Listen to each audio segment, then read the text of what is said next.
வணக்கம் வணக்கம். GMP Mayavaram Manvasanai YouTube சேனலை பார்த்து சப்ஸ்கிரைப் செய்து ஷேர் செய்து கமெண்ட் செய்யுங்க. புது சேனலை ஆரம்பிச்சிருக்கேன். உங்களோட உதவியால் நானும் ஓரளவுக்கு இந்த யூடியூப் சேனலை வைரலாக்கி விடணும்னு தான் பல வீடியோக்கள் பல முயற்சிகள் செஞ்சுக்கிட்டே இருக்கேன். இதோ பாருங்கள், இந்த ஊர் தான் மயிலாடுதுறை மாவட்டம் சீர்காழி தாலுக்கா சேமங்கலம் வடக்கு தெருவில் அமைந்திருக்கிற இந்த கோவில். இது ஆற்றங்கரை முனீஸ்வரன் கோவில். சில மாதங்களுக்கு முன்பு போன வருடத்தில் இங்கே மகா கும்பாபிஷேகம் நடந்தது. மிகவும் சீரும் சிறப்புமாக நடைபெற்றது. அதுக்கு வந்திருந்து வாழ்த்திய ரொம்ப பெரிய மனிதர்கள்லாம் நிறைய பேர் இருக்காங்க. அதோடு மட்டும் இல்லாமல் இந்த கோவிலில் நாம் தமிழர் கட்சியின் வேட்பாளராக இருந்த காளியம்மாள் அவர்கள் இந்த மகா கும்பாபிஷேகத்தில் கலந்துக்கிட்டாங்க. அவங்க மட்டும் எம்பி எலெக்ஷனில் ஜெயிச்சிருந்தா கண்டிப்பாக இந்த கோவிலுக்கு மீண்டும் நான் நல்லதை செய்கிறேன் அப்படின்னு வாக்கு கொடுத்துருந்தாங்க. பரவாயில்லைங்க. இன்று காணும் பொங்கல், அதாவது ஒரு கிராமத்தில் காணும் பொங்கல்பாங்க, கன்னி பொங்கல்பாங்க, பல ஊரில் பல விஷயங்களை பல தகவல்களை சொல்லுவாங்க. எங்கள் ஊரில் சேமங்கலம் வடக்கு தெருவில் காணும் பொங்கல் காலையில் இளைஞர்கள்லாம் சேர்ந்து அப்படியே போயிட்டு வீடுக்கு வீடு பணம் வசூல் பண்ணுவாங்க.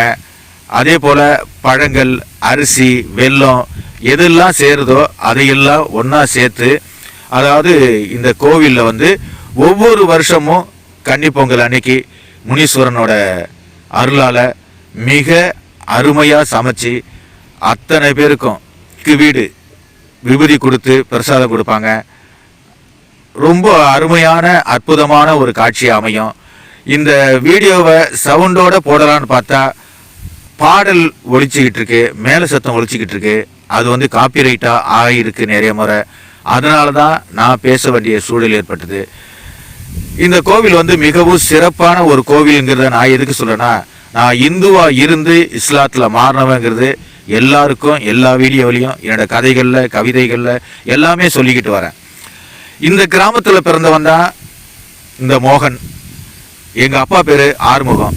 இந்த கிராமத்துக்கே அவர் ஒரு நாட்டாமையாக இருந்தார், ஊர் தலைவராக இருந்தார். அவருக்கு கோபம் வரும்போதெல்லாம் மனிதர்களை அடிக்க மாட்டார், வாழை மரங்களை வெட்டுவார் அப்படிங்கிற கதையிலெல்லாம் சொல்லியிருக்கேன். அப்படியே வெட்டிட்டு ஆத்தக்கரையோடு வருவார். இந்த கோயிலில் அப்படியே தியானம் பண்ண ஆரம்பிச்சிருவார். அப்படியெல்லாம் வாழ்ந்தவர் தான் எங்கள் அப்பா. ஆனால் காலம் சென்ற பிறகு எங்களோட வாழ்க்கை திசை மாறி போச்சு.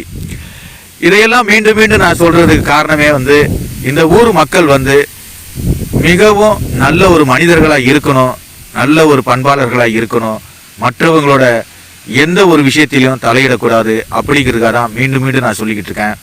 இந்த கோவிலை பற்றி சொல்லணும்னா, நான் சிறு வயசில் இந்த இடம் பார்க்குறீங்களா, இங்கே பார்த்தீங்கன்னா 10 குதிரை 20 குதிரை வரிசையாக இருக்கும். அந்த குதிரையெல்லாம் வருஷம் வருஷம் அந்த சித்திரை திருவிழாவுக்கு கிராமமே சேர்ந்து ரொம்ப சீரு சிறப்புமாக கொண்டாந்து வைப்பாங்க.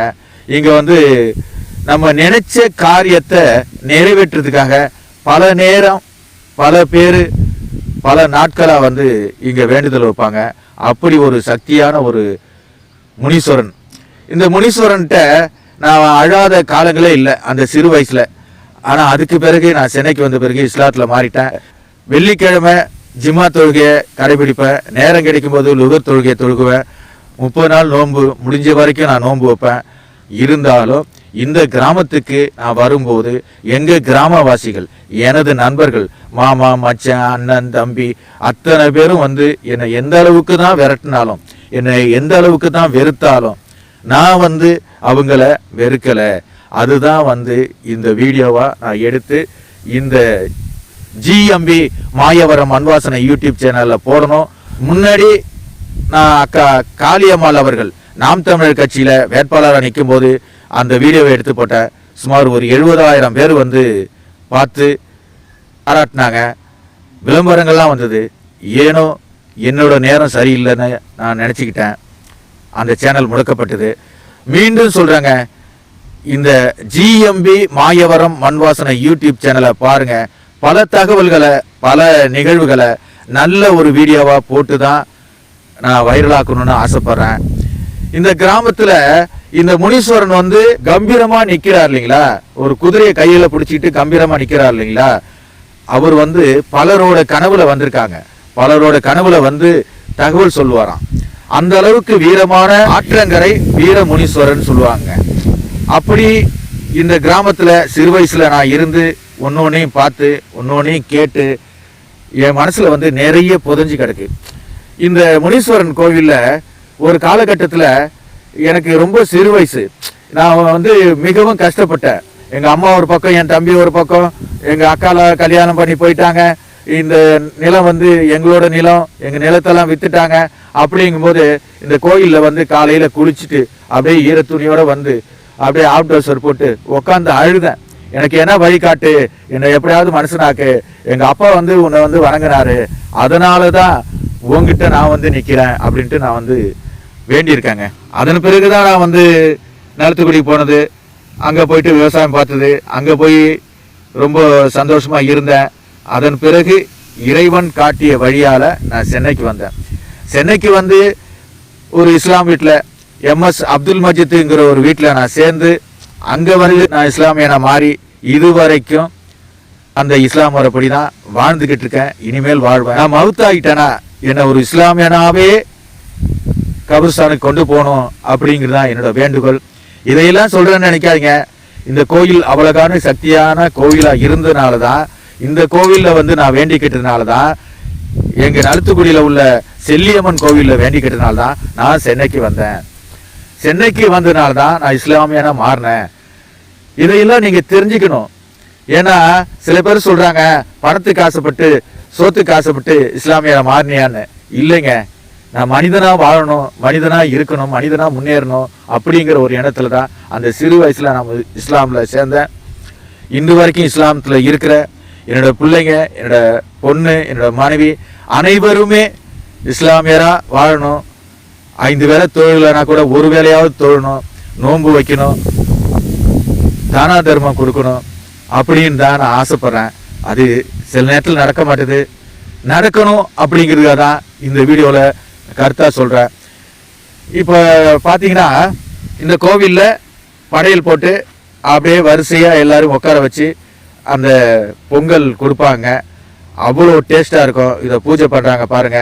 இந்த பூஜை பரிகாரம்லாம் முடிச்சு அந்த முனீஸ்வரனுக்கு எதையெல்லாம் பிடிக்குமோ அதையெல்லாம் ஊற்றி அவர்கிட்ட வந்து பயபக்தியோட வேண்டி, நம்மளோட கஷ்டங்களை போக்கு, எனக்கு நல்ல வேலையை கொடு, நான் முன்னேறணும், நான் வீடு கட்டணும், எனக்கு நல்ல வாழ்க்கையை கொடு அப்படின்னு வேண்டிக்கிட்டா அத்தனையும் நடைபெறுங்கிறது எனக்கு தெரிஞ்ச உண்மைகள்.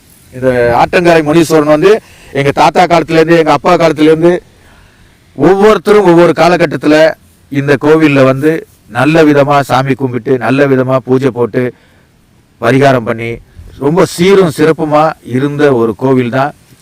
சில காலம் சிதலப்பட்டு ரொம்ப யாரும் கண்டு கொள்ளாமல் இருந்தாங்க. அப்போ கூட நான் ஒரு வீடியோ போட்டேன். அதுக்கும் ஒருத்தர் வந்து கமெண்ட் பண்ணியிருந்தாரு, ஏன் உங்கள் அண்ணன்கிட்ட கேட்க வேண்டியதான பணத்தை, கோவில் கட்டுறதுக்கு உன் பணத்தை போட வேண்டியதானே, நீ தான் இவ்வளோ பெரிய ஆளாக இருக்கிறியே, நீ கட்ட வேண்டியதானே, பிச்சை எடுக்கிறீன்லாம் என்னை வந்து கமெண்ட் பண்ணி ஃபோன் போட்டு கூட சில பேர் திட்டினாங்க. இதையெல்லாம் ஏன் சொல்றேன்னு கேட்டீங்கன்னா, இப்படிப்பட்ட கோவில்கள் இருக்கிற ஊரு நல்லா இருக்கும், தெருவு நல்லா இருக்கும், மக்கள் நல்லா இருப்பாங்க. சீரும் சிறப்புமா ஒவ்வொரு வருடமும் இந்த கோவிலுக்கு வந்து பாருங்க. GMB மாயவரம் மண்வாசனை யூடியூப் சேனலை சப்ஸ்கிரைப் பண்ணி ஷேர் பண்ணுங்க. நன்றியுடன் அப்துல்லா.